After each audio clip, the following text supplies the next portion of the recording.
قابل صد احترام سامعین کرام، اللہ جل مجدہ کی توفیق اور حضور نبی اکرم شفیع امم رؤوف الرحیم حضور نور مجسم صلی اللہ علیہ وآلہ وسلم کے نالین اقدس کے تصدق سے نماز جمعہ کے لیے ہم جمع پر حاضر ہیں۔ خالق کائنات جل وعلا میری اور آپ کی یہ حاضری اپنی بارگاہ بے پناہ میں شرف قبولیت عطا فرمائے۔ میں نے آپ کے سامنے قرآن مجید و فرقان حمید کی ایک آیہ مقدسہ تلاوت کی ہے، جس میں اللہ تبارک و تعالیٰ نے یہود و نصارہ کو اور مسلمانوں کے جو تعلقات ہیں اس میں ایک واضح پیغام دے دیا۔ آپ صلی اللہ علیہ وآلہ وسلم جب ہجرت کر کے مکہ سے مدینہ آئے تھے تو چونکہ یہاں پر زیادہ تعداد یہودیوں کی تھی، 3 قبیلے یہودیوں کے یہاں پر آباد تھے، بنو نذیر، بنو قریظہ اور بنو قینقاع۔ تو آپ صلی اللہ علیہ وآلہ وسلم نے حکمت عملی کے تحت یہ چاہا کہ ان کے ساتھ کچھ نرم رویہ رکھا جائے، کیونکہ پہلے مسلمانوں پر بہت زیادہ برڈن تھا۔ پہلے مدینہ سے کافروں نے ظلم و ستم کیا، 13 سال تک مسلمان وہاں پر پریشان رہے، اور کفار کی طرف سے جو ظلم و ستم اور جبر و بربریت کا سامنا کرنا پڑا، اسے صفحہ تاریخ سے ختم نہیں کیا جا سکتا۔ صحابہ کرام کا قتل عام کیا گیا، ان کے گھروں سے ان کو نکالا گیا اور ان کی آنکھیں تک نکالی گئی۔ حضرت زنیرہ کی آنکھیں نکالی گئی، اور ابو جہل نے وہ حرکت کی جو آج 1450 سال گزرنے کے بعد نیتن یاہو اس کے نقش قدم پر چلتا ہوا اس کی تاریخ کو دوبارہ پھر دہرا رہا ہے کہ اس نے اسلام کی سب سے پہلی شہیدہ حضرت سمیہ رضی اللہ تعالیٰ عنہ، ان کے جسد اقدس پر نیزے کا وار کیا اور مکے کے چوراہے میں ان کو شہید کیا، اور ان کے پیٹ میں جب اس نے نیزہ مارا تو ایک انسان کا قتل نہیں بلکہ وہ 2 انسانوں کا قتل تھا، کہ جب ان کے رحم اقدس میں ان کا بچہ بھی موجود تھا تو ابو جہل نے ظلم کی اور جبر اور بربریت کی اور بدماشی کی ایک تاریخ رقم کی۔ آج اس تاریخ کو دوبارہ پھر ایک مرتبہ فلسطین کے اندر دہرایا جا رہا ہے۔ نیتن یاہو اور اس کی قوم اور اس کی فوج وہ جس طرح نہتے فلسطینیوں پر جبر اور ظلم کا بازار گرم کیے ہوئے ہیں، تو یقیناً یہ خاموشی کا وقت نہیں کہ مسلمان ایسے لمحات میں خاموش رہیں، اس لیے کہ قیامت کے دن ہر چیز گواہی دے گی۔ اگر میرے پاس ہاتھوں کی طاقت ہے تو اللہ پوچھے گا کہ تجھے میں نے ہاتھوں کی طاقت دی تھی، بتا تو نے اس طاقت کو کہاں پر استعمال کیا؟ تجھے میں نے ایک قوم کا سربراہ بنایا تھا، حکمران بنایا تھا، بتا تو نے مسلمانوں کی مدد کی یا نہیں کی؟ اس لیے کہ قرآن کہتا ہے وَإِنِ اسْتَنْصَرُوكُمْ فِي الدِّينِ فَعَلَيْكُمُ النَّصْرُ، جب تمہارے بھائی مسلمان تمہیں مدد کے لیے پکاریں تو اے مسلمانوں تم پر فرض ہے کہ تم ان کی جا کر مدد کرو، تم پر فرض ہے ہر اعتبار سے، معاشی اعتبار سے مدد کرو، اور اقتصادی اعتبار سے مدد کرو اور عسکری اعتبار سے ان کی مدد کرو، اپنی ملٹری کو وہاں پر بھیجو، اپنی فورسز کو وہاں پر بھیجو، لیکن تم اس کے باوجود تمہارے کان پر چوں تک نہیں ریگتی۔ خدا کے فرامین تمہارے سامنے ہیں، رسول اللہ صلی اللہ علیہ وسلم کے فرامین ہزاروں کی مقدار میں تمہارے سامنے ہیں، لیکن اس کے باوجود یہ ایسے بے حس و حرکت اور بے ضمیر رہنما بن چکے ہیں۔ رہنما کہتے ہوئے ان کو شرم آتی ہے، ان کے کان پر چوں تک نہیں ریگتی۔ تو عزیز دوستو، آپ صلی اللہ علیہ وسلم جب مدینہ تشریف لائے تو آپ صلی اللہ علیہ وسلم نے چاہا کہ ان کے ساتھ کچھ نرم رویہ رکھا جائے یہود و نصارہ کے ساتھ، کیونکہ وہاں پر زیادہ یہودیوں کے قبیلے تھے۔ تو اللہ تبارک و تعالیٰ نے فرمایا کہ اے میرے حبیب صلی اللہ علیہ وسلم، آپ چاہتے ہیں کہ یہ راضی ہو جائیں یہودی آپ سے؟ یہ آپ سے کبھی بھی راضی نہیں، آپ جو چاہے گا یہ آپ سے کبھی بھی راضی نہیں ہوں گے۔ اور واضح طور پر اللہ نے پیغام دیا، اور اس آیت میں تفسیر کی بھی ضرورت نہیں۔ وَلَمْ تَرْضَىٰ عَنْكَ الْيَهُودُ، اے پیغمبر صلی اللہ علیہ وسلم، یہ یہود آپ سے کبھی راضی نہیں ہوں گے، حَتَّىٰ تَتَّبِعَ مِلَّتَهُمْ، یہاں تک کہ تم اپنا دین چھوڑ کر ان کے دین پر چلنے لگو، پھر یہ تم سے راضی ہو جائیں گے۔ اس کے لیے دین چھوڑنا پڑے گا۔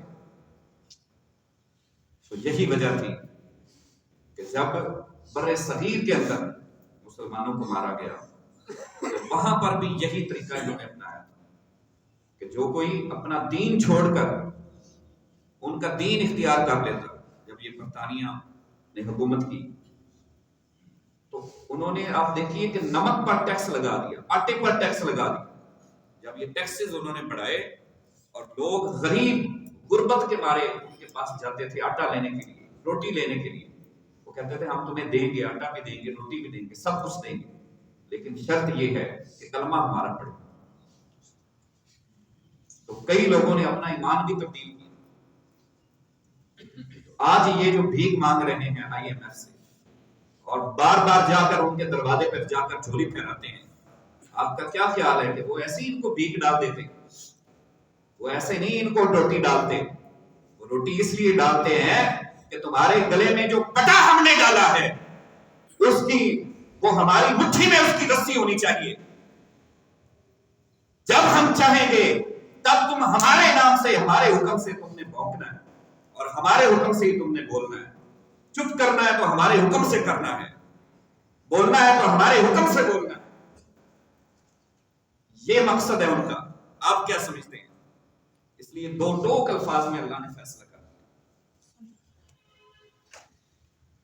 وَلَن تَرْضَىٰ حَتَّىٰ تَتَّبِعَ مِلَّتَهُمْ، اے پیغمبر صلی اللہ علیہ وسلم، یہ یہودی تم سے کبھی راضی نہیں ہوں، جو چاہے ان کے پیچھے پیچھے دم ہلا کے پھرتے رہو، ان کی تعریفیں کرتے رہو، ان کا جو ہے نا، ان کا لباس اپنا لو، اپنے گلے میں جو ہے وہ پہن لو ان کا لباس، ان کا کلچر اپنا لو، ان کی تہذیب اپنا لو، ان جیسے جو ہے وہ اپنا سٹائل، لائف سٹائل بنا لو، اپنے ساری زندگی ان کے نقش قدم پر لے جاؤ۔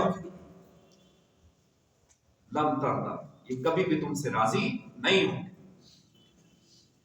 3 مرتبہ یہودیوں کے ساتھ وعدہ کیا تھا آپ صلی اللہ علیہ وسلم، 3 مرتبہ یہودیوں کے ساتھ۔ اور یہ ایسی لعنتی قوم ہے کہ قرآن کے اندر خاص طور پر نام لے کر اللہ تبارک و تعالیٰ نے جس قوم پر لعنت کی ہے وہ یہودی قوم ہے۔ وہ یہودی قوم ہے جو سود پر اور سور پر پلنے والی۔ تو یہ سود میں ان کی جان ہے، ایک ان کی جان سور میں ہے اور ایک سود میں ہے۔ یہ سود تو نہیں چھوڑ سکتے، یہی تو مسئلہ ہے، یہی تو مسئلہ ہے۔ جب اندر غیرت پیدا ہوگی نا، اندر غیرت تب پیدا ہوگی جب سود چھوڑیں گے، جب حرام کی کمائی آ رہی ملک کے اندر اور ملک ہے ہی حرام کی بنیادوں پہ چل رہا، تو اس قوم کے درمیان اندر غیرت کیسے پیدا ہوگی؟ غیرت تب پیدا ہوتی ہے جب اندر رزق حلال کا جاتا ہے۔ یہ میری بات یاد رکھیے، جب رزق اندر حرام کا ہو تو پھر غیرت نہیں پیدا ہوتی، پھر بغیرتی پیدا ہوتی، جو کہ پہلے ہی وفر مقدار میں موجود ہے، ٹنوں کے حساب سے موجود ہے، جتنی چاہیں۔ تو عزیز دوستو،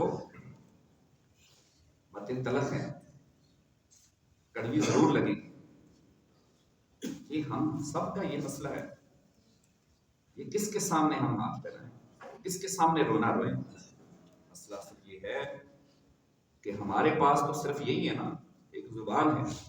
کم از کم قیامت کے دن جب پوچھا جائے گا کہ تجھے زبان کی طاقت دی تھی، بتا تو نے ادھر نہتے بچے شہید ہو رہے تھے فلسطین کے مسجد اقصی کے دفاع کے لیے، تو نے کیا کہا، کیا بات کہی؟ تو کم از کم یہ تو کہہ سکیں گے نا، تو ہم اپنی طرف سے کوشش تو کرتے رہے جتنا ہو سکے۔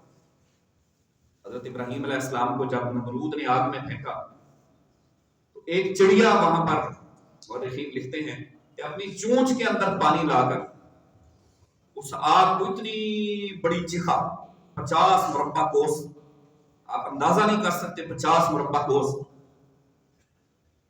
یہ ایک مربع کوس جو ہے وہ تقریباً 12 میل کا ہوتا ہے، 50 مربع کوس تک اس نے اتنی بڑی دور تک آگ چلائی، ایک حضرت ابراہیم علیہ السلام کو چلانے کے لیے۔ کتنا اس کو خوف تھا ایک بندے سے۔ یہ کفر ایسے مومنوں سے ڈرتا ہے، ایسے مسلمانوں سے یہ کفر خوف کھاتا ہے کہ کہیں یہ ہمارے سر پہ چڑھ کے ہمارے اوپر جو ہے حملہ نہ کر دے، ہمیں مار نہ دے۔ اس نے آگ جلائی، ایک چڑیا وہاں پر اپنی چونچ میں پانی لا کر اس کو بجھانے کے لیے آ رہی ہے۔ تو اس چڑیا سے پوچھا گیا تم کیسے بجھا سکتی ہو، ایک چونچ میں پانی لا کر تمہاری اوقات کیا ہے؟ اس نے کہا کہ مجھے پتا ہے کہ میں نہیں بجھا سکتی، مجھے پتا ہے یہاں پر میری دال نہیں گلتی، میری نہیں سنی جائے گی یہاں پر، مجھے پتا ہے۔ لیکن قیامت کے دن جب فہرست تیار ہوگی کہ آؤ لائن میں کون کون آگ جلانے والے تھے اور کون کون آگ بجھانے والے تھے، تو کم از کم میرا نام تو آگ بجھانے والوں میں شامل ہوتا ہے۔ میرا نام علامہ عبدالستار نیازی رحمۃ اللہ تعالی علیہ، آپ ساری زندگی بہت بڑے نعت خان تھے، پہلے نعت میں اپنی زندگی گزاری، پھر وہ نعت، یہ آج کل کے نعت خان نہیں تھے، یہ لٹیرے اور جو ہے بھیک مانگنے والے بھکاری، یہ نعت خانی، یہ بھکاری، اللہ تعالیٰ معاف فرمائے۔ تو یہ صرف جو ہے نعت خانی ایک ڈھونگ رچایا جاتا ہے، اصل بھیک مانگنے کا یہ ڈھونگ طریقہ ہے۔ تو علامہ عبدالستار نیازی رحمۃ اللہ علیہ نعت شریف پڑھی، پھر وہ نعت دل میں اتر گئی، عشق رسول میں مگن ہو گئے، پھر وہاں سے انہوں نے ایک تحریک شروع کی جس میں جو ہے علامہ نورانی صاحب کے ساتھ اور بہت بڑا کام کیا، انہوں نے کارہائے نمایاں سر انجام دیے، بڑی دور تک پہنچ گئے تھے، بڑے قریب پہنچ گئے تھے، لیکن اس کے باوجود ابھی تک وہ اسلامی نظام کے لیے جو ایفرٹ کوشش کر رہے تھے اس میں مکمل طور پر کامیابی نہیں مل رہی تھی۔ آپ شاید تاریخ کا اپنی مطالعہ ہو، علامہ نورانی صاحب کا جب وقت تھا تو بڑے قریب یہ پہنچ گئے تھے حکومت کے اور پارلیمنٹ کے تک چلے گئے تھے، اور مذہبی رہنما، اور اس میں سارے مذہبی رہنما شامل تھے، اختلاف نہیں تھا، شیعہ سنی وہابی دیوبندی ساری جماعتیں ملی ہوئی تھی۔ تو تبھی مسلمان کامیاب ہوں گے جب یہ فرقہ واریت سے ہٹ کر اکٹھے ہو کر جب آگے یہ چلے، جب ان میں سیاسی فرقہ واریت، مذہبی فرقہ واریت، یہ جو فرقے بنے رہیں گے تو تب تک یہ ذلیل اور خاری ہوتے رہیں گے۔ اس لیے کہ دشمن کے پاس تو ایک بہت بڑا سورس ہے آپ کو مارنے کا، کہ آپ کی جناب پارٹیاں بنی ہوئی ہیں، سیاسی پارٹیاں، ان کو آپس میں لڑا دو، کبھی وہ مذہبی پارٹیوں کو لڑا دیتا ہے، کبھی سیاسی پارٹیوں کو لڑا دیتا ہے، بس تم ایسے ہی لڑتے مرتے رہو، اور ہم دیکھو تمہارے کیسے جو ہے مسلمانوں کی نسل کشی کر رہے ہیں، اور وہ اگر مسلمانوں کی نسل کشی کر رہا ہے اور یہ ادھر ایک دوسرے کا گلا کاٹنے پر تلے ہوئے ہیں، کرسی کی خاطر شرم حیا نہیں آتی، ڈوب کے مر جانا چاہیے۔ یہ سیاست کیا ہے؟ یہ سراسر جو ہے بے حیائی کے سوا اور کچھ نہیں۔ ادھر وہ مسلمانوں کے گلے کاٹ رہے ہیں اور مسلمانوں کی نسل کشی کر رہے ہیں، اور یہ اقتدار کی خاطر لڑتے مرتے پھر رہے ہیں ایک دوسرے کے پیچھے، آپ اندازہ کیجیے۔ تو یہ تو دشمن کے پاس ایک بہت بڑا سورس ہے ان کو مارنے کا، جب اس کا دل کرتا ہے وہ ان کو آپس میں لڑا دیتا ہے، سیاسی لڑائی کرا دی، مذہبی لڑائی کرا دی، جہاں مرضی ان کا اختلاف ڈال کے اس میں اپنا مقام نکال لیتا ہے۔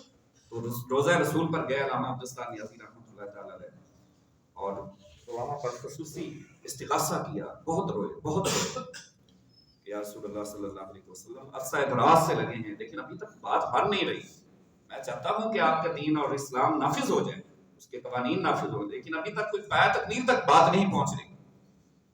تو آپ صلی اللہ علیہ وسلم ان کے خواب میں تشریف لائے اور انہوں نے یہ اپنا خواب خود بیان کیا اور بڑا رو رو کر بیان کیا۔ آپ نے فرمایا کہ عبدالستار، تمہارا کام دین کو لانا نہیں ہے، تمہارا کام آواز بلند کرنا ہے۔ بس یہی بات علامہ اقبال نے کہی، گرچہ بت ہیں جماعت کی آستینوں میں، مجھے ہے حکم اذاں لا الہ الا اللہ۔ یہ بات جب ہم کرتے ہیں تو ان کو تکلیف ہوتی ہے، جب اس کا مطلب ہم سمجھاتے ہیں۔ مطلب اس کا یہ ہے کہ اگرچہ یہ حکمران بے غیرت ہو چکے ہیں، لیکن مجھے حکم ہے کہ میں کہوں، میرا اذن ہے کہ لا الہ الا اللہ، اللہ کے سوا کوئی معبود نہیں۔ ہمیں اجازت ہے کہ ہم اپنی آواز بلند کرتے رہیں، کوئی ہماری آواز سنے یا نہ سنے، کوئی اس پر بات کرے یا نہ کرے۔ تو یہ ایک غیرت مند مسلمان اور بندہ مومن کی یہی شان ہے۔ تو عزیز دوستو، فرمایا کہ وَلَن تَرْضَىٰ عَنْكَ الْيَهُودُ حَتَّىٰ تَتَّبِعَ مِلَّتَهُمْ۔ اے میرے حبیب صلی اللہ علیہ وسلم، آپ ان کو راضی کرنا چاہتے ہیں۔ 3 معاہدے ہوئے، میں نے آپ کو بتایا، اور ایک معاہدہ بھی یہودیوں نے کامیاب نہیں، اس میں پورے نہیں اترے، ایسی جھوٹے ہیں۔ یہ دنیا جہان کے سب سے بڑے جھوٹی قوم وہ یہودیوں کی قوم، اور اس وقت جو سب سے بڑا جھوٹوں کا سردار ہے اس پوری دنیا کے اندر وہ نیتنیاہو ہے۔ پوری دنیا کے اندر اس وقت جھوٹوں کا سردار نیتنیاہو ہے۔ اور عین درمیان میں آپ دیکھیے کہ کتنے بڑے یہ مکار، جھوٹے اور یہ چالاک ہیں۔ عین درمیان میں جب جنگ ہو رہی تھی بنو نذیر کے ساتھ، اور 10 قسم کے قبائل مل کر مسلمانوں کے ساتھ لڑنے آئے ہوئے، اور 10,000 کی تعداد ہے، اور مسلمان آگے صرف 3,000 میں۔ خندق، غزوہ خندق کے موقع پر دوران کے اہم جنگ کے دوران بنو قریظہ نے جا کر معاہدہ توڑ دیا، امن کا معاہدہ۔ مسلمان آگے سامنے لڑ رہے ہیں، جہاں پہ آپ بیٹھے ہیں ایسے صف میں، تو یہ سامنے فرنٹ پہ لڑائی ہو رہی، اور وہ پیچھے آپ سمجھیے کہ جو پیچھے والا سین بنا ہو، یہ آپ سمجھیے کہ یہاں پر جو ہے وہ بنو قریظہ کے ٹرائبز ہیں، ان کے قبیلے، آپ سامنے لڑ رہے ہیں، اور دوران جنگ وہ پیچھے جو قبیلہ ہے وہ اپنا معاہدہ توڑ دے آپ کے ساتھ، اور وہ پیچھے سے حملہ کر دے، تو کیا بنے؟ یہ اس طرح کی غداری کی انہوں نے۔ لیکن جب اللہ نے فتح عطا کی مسلمانوں کو، مسلمان ثابت قدم رہے، تمام محاذوں پر لڑے اور ڈٹ کر لڑے، اللہ نے فتح عطا فرمائی۔ تو اب فیصلہ ہوا کہ ان کا کیا کیا جائے۔ آپ صلی اللہ علیہ وسلم نے فرمایا جتنے ان کے مرد ہیں ان سب کو قتل کر دیجیے۔ 700 یہودیوں کو قتل کیا آپ صلی اللہ علیہ وسلم، 700 یہودیوں کو بنو قریظہ کے۔ اور یہ جناب یہودیوں کے پیچھے پیچھے بھیک مانگتے پھر رہے ہیں، ان کو اپنا دوست بناتے پھر رہے ہیں۔ اللہ نے فرمایا خبردار، یا ایھا الذین آمنوا لا تتخذوا عدوی وعدوکم، تم جتنا چاہے ان کے پیچھے پیچھے بھیک مانگتے پھرو، یہ کبھی بھی تمہارے دوست نہیں ہو سکتے۔ یہ آپس میں ایک دوسرے کے دوست بنیں گے، یہ آپس میں ایک دوسرے کی مدد کریں گے۔ وہ 4,000 فرانسیسی جو ہے وہ اسرائیل کی اگر مدد کے لیے آ رہا ہے تو مسلمانوں تمہاری غیرت کہاں دم توڑ چکی؟ تم کیوں نہیں اپنی فوجیں ان کی مدد کے لیے بھیج سکتے؟ ان کے 4,000 فرانسیسی جو ان کی فوج کے اندر آ کر شامل ہو رہے ہیں، اور وہ سفر کر کے وہاں سے آ رہے ہیں اسرائیلیوں کی مدد کے لیے، اس لیے کہ یہ اللہ کا فرمان ہے، اللہ کا فرمان کوئی نہیں بدل سکتا۔ بعضهم اولیاء بعض، وہ آپس میں ایک دوسرے کے دوست ہیں، آپس میں ایک دوسرے کے یار ہیں۔ تم جو چاہتے ہو تمہارے خواب نہیں پورے ہوں گے، تم جتنا چاہے ان کے پیچھے پیچھے بھاگ لو، ان کا کلچر اپنا لو، ان کا لباس اپنا لو، ان جیسی شکلیں بنا لو، ان جیسا لباس پہن لو، ان جیسی زندگیاں بنا لو، تمہارے وہ کبھی بھی نہیں بنیں گے، جتنی چاہے خواہش کر لو۔ یہاں پہ میں کہتا ہوں ویزے جاری کر دیے جائے نا، کینیڈا کے، یورپ کے، اور جو ہے مفت ویزے جا رہے ہیں، اور اپنا ایمان تبدیل کرو، تو ایسے ایسے بدبخت آپ کو ہزاروں مل جائیں گے۔ یہ آج ہماری ایمان کی حالت ہے، جو اپنا ایمان بھی بیچ دیں گے ویزے لینے کے لیے، جو اپنا ایمان بھی بیچ دیں گے، خاندان کی عزت بھی بیچ دیں گے، اپنی شرافت بھی بیچ دیں گے، اپنا سب کچھ بیچ دیں گے۔ یہ کلمہ ملمہ یہ کیا ہوتا ہے، یہ بھی بیچ دیں گے۔ یہ اس طرح آج یہ ہمارے ایمان کی حالت ہو چکی ہے۔ تو اللہ نے 2 ٹوک فیصلہ فرما دیا، لیکن ظلم آخر ظلم ہے، بڑھتا ہے تو مٹ جاتا ہے۔ انہوں نے ظلم کی کون سی مجھے بتائیے کہ حد نہیں توڑی۔ وہاں پر بچیوں پر ظلم و ستم ہو رہا ہے، گھروں میں کتے چھوڑ رہے ہیں، جو گھر ابھی تک جہاں پر جو ہے وہ خیمے موجود ہیں، ان خیموں کے اندر کتے بیچتے ہیں، پہلے کتوں کو بیچتے ہیں، وہ کتے جو ہے وہاں پر بچوں کو، چھوٹے چھوٹے بچیوں کو وہاں سے پکڑ کر باہر نکالتے ہیں، وہاں پر پھر یہ اسرائیلی فوجی اٹیک کرتے ہیں، حملے کرتے ہیں، اور پھر اس کے بعد جو ہے نا یہ انسانی آزاد ہو. یہ ابھی 2 دن پہلے میں نے دیکھا وہ بلڈوزر کے ساتھ قبرستان کے اوپر چلا دی، تو سارے مردے اور جو ہے وہ وہاں سے ڈیڈ باڈیز ان کو جو ہے وہ باہر نکال کے پھینک. ابھی پرسوں انہوں نے جو ہے وہ 80 لوگوں کو ایک ہی قبر کے اندر شہید کیا، ایک ہی قبر کے اندر دفنایا 80 لوگوں. اس سے بڑا اور ظلم کیا ہو سکتا ہے؟ ظلم کا انجام کیا ہے؟ یہ سوچ رہے ہیں کہ شاید کچھ نہیں ہوگا، ظالم بھاگ جائے گا، ظالم راہ فرار اختیار کر لے گا، ظالم کو پوچھا نہیں جائے گا. نہیں، خدا تو دیکھ رہا ہے نا، ان کا ساتھ دے نہ دے، خدا تو دیکھ رہا ہے. اسرائیلی فوجیوں کی حالت دیکھی کیا ہو چکی. ابھی ان کی پارلیمنٹ کے اندر یہ 3 دن پہلے ایک فوجی نے بیان دیا، اس نے کہا کہ مجھے سمجھ نہیں، میں پاگل ہو گیا ہوں. کہتا میں اپنے اوپر پیشاب کر دیتا. کہتا میں نے ایک خاندان کو جس میں بچے بھی شامل تھے اس کو میں نے مارا، اور اس کے بعد میری ذہنی حالت بگڑ گئی ہے. کہتے مجھے رات کو نیند نہیں آتی، مجھے خوف طاری ہو گیا میرے اوپر، ان کی روحیں آتی ہیں اور وہ مجھے سونے نہیں دیتی. یہ حالت ان کے فوجیوں کی ہو چکی ہے، طرح طرح کی بیماریوں میں مبتلا ہو چکے ہیں. دوستو آپ امیجن کیجئے، یہ پہلی مرتبہ یہودیوں کے ساتھ یہ ہو رہا ہے کہ وہ ذلیل ہو رہے ہیں، اس لیے کہ یہ خدائی وعدہ ہے. وَغَضَبَ اللَّهُ عَلَيْهِمْ، اللہ نے ذلت اور رسوائی ان پر مسلط کر دی ہے. اس لیے ان کی کامیابیوں کو نہ دیکھیں، ان کے ظاہری جو ہے وہ ان کے شان و شوکت کو نہ دیکھیں، ان کی رسوائی دیکھیں، ان کی ذلت دیکھیں، کس طرح خدا نے ان کو ذلیل اور رسوا کر رہا ہے. خدا 2.5 لاکھ اسرائیلی اس وقت اس فوج کو چھوڑ کر بھاگ چکے، 2.5 لاکھ اسرائیلی. تو یہ تو صرف ہمارے امتحان ہے نا، کہ اللہ امتحان لیتا ہے قوموں کا، وہ تو امتحان دے ہی رہے ہیں، وہ تو اس میں گزر ہی رہے ہیں. مسئلہ اصل یہ کہ ہم نے کیا کیا، ہم نے ان مسلمانوں کی خاطر کیا کیا. اگر مدینہ منورہ سے مولا کائنات سیدنا علی المرتضیٰ کرم اللہ وجہ کریم کے دور خلافت سے لشکر چل کر روم کو آ کر اس کے امپرر کو للکار سکتے ہیں، تو رب ذوالجلال کی عزت کی قسم ہے پاکستان سے بھی لشکر جا کر وہ یہودیوں کو للکار سکتے ہیں. لیکن بات اصل یہ ہے کہ ان کی غیرت دم توڑ چکی ہے، ان کی آنکھیں جو ہے وہ بالکل ان کے نشے کے اندر مبتلا ہیں، اس لیے کہ انہوں نے اتنا کچھ ان کے اوپر نچھاور کیا ہوا ہے، اٹھنے کا بھی نام نہیں لے. قرآن پاک میں بیان کیا گیا جی بنی اسرائیل کا واقعہ، یہودیوں کا. یہ یہودی لالچی، دولت کے لالچی، پیسہ دولت یہ صرف ان کے پاس، جس میں حضرت داؤد علیہ السلام کی قوم تھی بنیادی طور پر، یہ وہاں سے چلے آ رہے ہیں. ان کو فرمایا اللہ کے نبی نے حضرت داؤد علیہ السلام نے کہ ہفتے کے دن مچھلیاں نہ پکڑا. یہ ایسے شاطر، پہلے دن سے یہ جھوٹے شاطر ہے، مکار ہے، پہلے دن سے مکاری ان کی رگ رگ کے اندر جو رچی بسی. اور ان کو کہا کہ مچھلیاں نہیں پکڑی تم لوگوں نے. اب ہفتے کے دن مچھلیاں کچھ زیادہ آتی تھی، پہلے سے اچھل اچھل کے سامنے آتی. وَاسْأَلْهُمْ عَنِ الْقَرْيَةِ الَّتِي كَانَتْ حَاضِرَةَ الْبَحْرِ إِذْ يَعْدُونَ فِي السَّبْتِ تَأْتِيهِمْ شُرَّعًا وَيَوْمَ لَا يَسْبِتُونَ لَا تَأْتِيهِمْ كَذَلِكَ نَبْلُوهُمْ بِمَا كَانُوا يَفْسُقُونَ. یہ اللہ کی طرف سے آزمائش تھی. ہفتے کے دن اور زیادہ مچھلیاں ہیں، لالچ میں پڑ گئے. اب وہ مچھلیاں دیکھ کر ٹوٹ پڑے. ہفتے کے دن مچھلیاں آگے سے روک لیتے تھے، ان کو بلاک کر لیتے تھے، اتوار کو جا کر پکڑتے تھے. اللہ کے نبی نے کہا تمہیں شرم نہیں آتی؟ تمہیں منع کیا ہے کہ یہ تم حرکتیں نہ کرو، تم پھر دوبارہ وہی کام کر رہے ہو جس سے تمہیں منع کر رہا ہوں. کہتے جی ہم کب پکڑتے ہیں، ہم تو اتوار کو پکڑتے ہیں. یہ دیکھیں، یہ اللہ کے نبی کے سامنے جھوٹ بولنے والی قوم، یہ ایسے جھوٹے ہیں اور یہ بری طرح اس وقت ذلیل اور رسوا ہو رہے ہیں. یہ جتنا چاہے کہتے رہیں کہ نہیں ہمارے پاس یہ ہے، ہم وہ کر دیں گے، یہ کر دیں گے. ان کے تو آئرن بانڈز اب جو ہے وہ بھی اب کام کرنا چھوڑ چکے ہیں.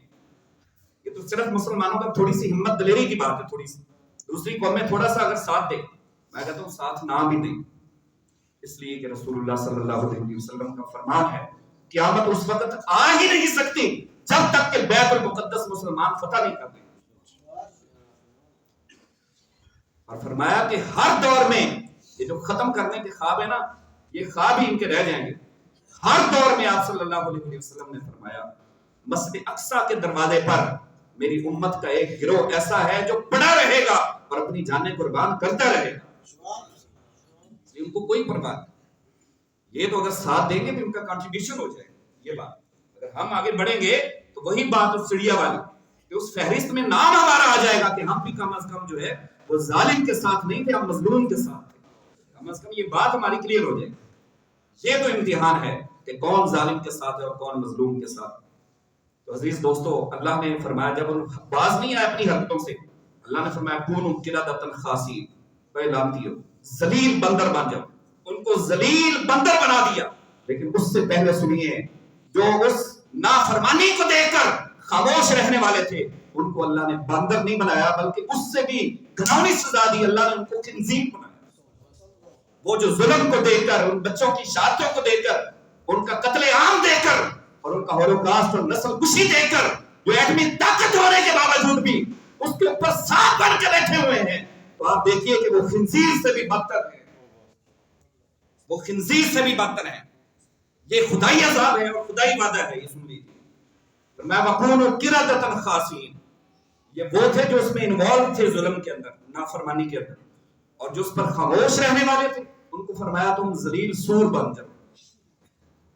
اور پھر اس سے بھی آگے سنیے، آخری بات سنیے، بس بات ختم کرتے ہیں۔ فلما فصل طالوت بالجنود قال ان اللہ مبتلیکم بنہر فمن شرب منه فليس مني ومن لم يطعمه فانه مني الا من اغترف غرفة بيده فشربوا منه الا قليلا منهم فلما جاوزه هو والذين آمنوا معه قالوا لا طاقة لنا بجالوت وجنوده قال الذين يظنون انهم ملاقو الله كم من فئة قليلة غلبت فئة كثيرة بإذن الله والله مع الصابرين۔ حضرت داؤد علیہ السلام کا لشکر اور نہر کے کنارے پر پہنچا، دشمن کے ساتھ لڑنے کے لیے جا رہے، بہت بڑی تعداد میں دشمن نہر کے کنارے پر۔ اللہ نے فرمایا کہ یہ نہر تمہاری آزمائش کے لیے، اس میں سے کوئی بھی شخص پانی نہ پی۔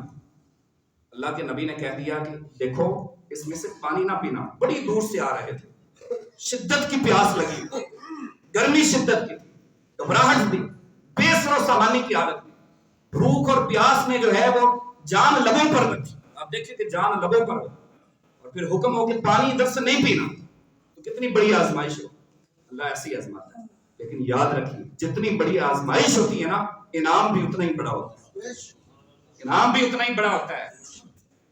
تو اللہ نے آزمایا، اب وہ جیسے ہی پانی پر پڑے، اللہ کے نبی نے فرمایا سے پانی نہیں پینا، خبردار، اگر تم پانی پیو گے فلیس منی ومن لم یطعمہ فإنہ منی، جو کھائے گا پیے گا یہاں سے وہ مجھ سے نہیں۔ جب انہوں نے پانی کو دیکھا تو مرنے کے قریب پہنچے ہوئے تھے، لیکن یہ تھی آزمائش، وہ تو ٹوٹ پڑے نہر کے اوپر، نہر کے اوپر ٹوٹ پڑے۔ اب جنہوں نے پانی پی لیا قالوا لا طاقت لنا بجالوت وجنودہ، وہ کہنے لگے کہ جالوت کا لشکر بہت بڑا ہے، ہم میں لڑنے کی طاقت نہیں ہے، ہم میں لڑنے کی طاقت نہیں ہے۔ اور جنہوں نے ایک گھونٹ بھی نہیں پیا تھا، قال الذين يظنون انهم ملاقو الله كم من فئة قليلة غلبت فئة كثيرة بإذن الله، انہوں نے کہا کہ اگر لشکر بڑا ہے تو پھر کیا، ہم لڑنے ہی بڑے لشکر کے ساتھ آئے، ہم چھوٹے لشکر سے لڑتے ہی نہیں ہیں۔ آپ خدائی والا تو دیکھیے، کم من فئة قليلة غلبت فئة كثيرة بإذن الله، اور وہ کم لوگ ہی ہوتے ہیں جو کثیر لوگوں پر ہمیشہ غالب آتے ہیں، یہ خدائی وعدہ ہے۔ تو پھر وہ لڑے اور انہوں نے کشتوں کے پشتے لگا اور انہوں نے جو ہے اس شیطانی فوج کو کاٹ کر رکھ دیا۔ تو عزیز دوستو، ایسے ہی اللہ تبارک و تعالیٰ آزماتا ہے، جو قومیں اس آزمائش میں پوری اترتی ہیں۔ مولا کائنات سیدنا علی المرتضیٰ کرم اللہ وجہہ الکریم نے فرمایا کہ جو کافر حق کے مقابلے میں آ کر لڑتا ہے، حق کے مقابلے میں حق اس کی کمر توڑ کر رکھ دیتا ہے، اس لیے کہ یہ اللہ کا فرمان ہے، وَقَاتِلُوهُمْ حَتَّى لَا تَكُونَ فِتْنَةٌ وَيَكُونَ الدِّينُ كُلُّهُ لِلَّهِ۔ کہتے ہیں جناب آپ جنگ کروانا چاہتے ہیں، جنگ ہم نہیں کروانا چاہتے، یہ خدا کی خواہش ہے کہ تم جنگ کرو۔ اگر یہودیوں کے ربی، اگر ان کا یہ ایمان ہے کہ ہم کامیاب تب ہوں گے جب ہم لڑیں گے، تو ہمارا تو خدا کہہ رہا ہے وقاتلوہم حتی لا تکون فتنۃ ویکون الدین للہ. مسلمانوں تم کامیاب ہی تبھی ہوگے جب تم میدان جہاد میں نکل کر لڑو. یہ تو خدا کہہ رہا. کہاں گیا ہمارا ایمان؟ کہاں گئی ہماری طاقتیں؟ کہاں گئی ہماری مسلمانی؟ تو یہ سارا جو ہے میں بھی جوش میں باتیں نہیں کر رہا ہوں. یقین جانی میں اپنا حق ادا کر. یہ شرم کی بات ہے ہمارے لیے. یہ باعث ننگ ہے، آر کی بات ہے. ہم اتنی بڑی امت ہے مسلمان ہونے کے باوجود بھی ہم مسلمانوں کا ہولوکاسٹ ہوتا ہوا اپنی آنکھوں سے دیکھ رہے ہیں اور ہمارے کان پر جون تک نہیں رہی. چلے وہ یمن کے ہیں، اسی ہیں، دیکھیں یا ایران ہے یا حزب اللہ جو کوشش کر رہے ہیں ایٹمی پاور نہ ہونے کے باوجود ہم سے تو وہ 1000 گنا اچھے ہیں. کم از کم انہوں نے دشمن کے ناک میں تو دم کیا ہوا ہے. اللہ تعالیٰ ہمیں توفیق عطا فرمائے اور اللہ تعالیٰ ہمیں ہماری حاضری قبول فرمائے.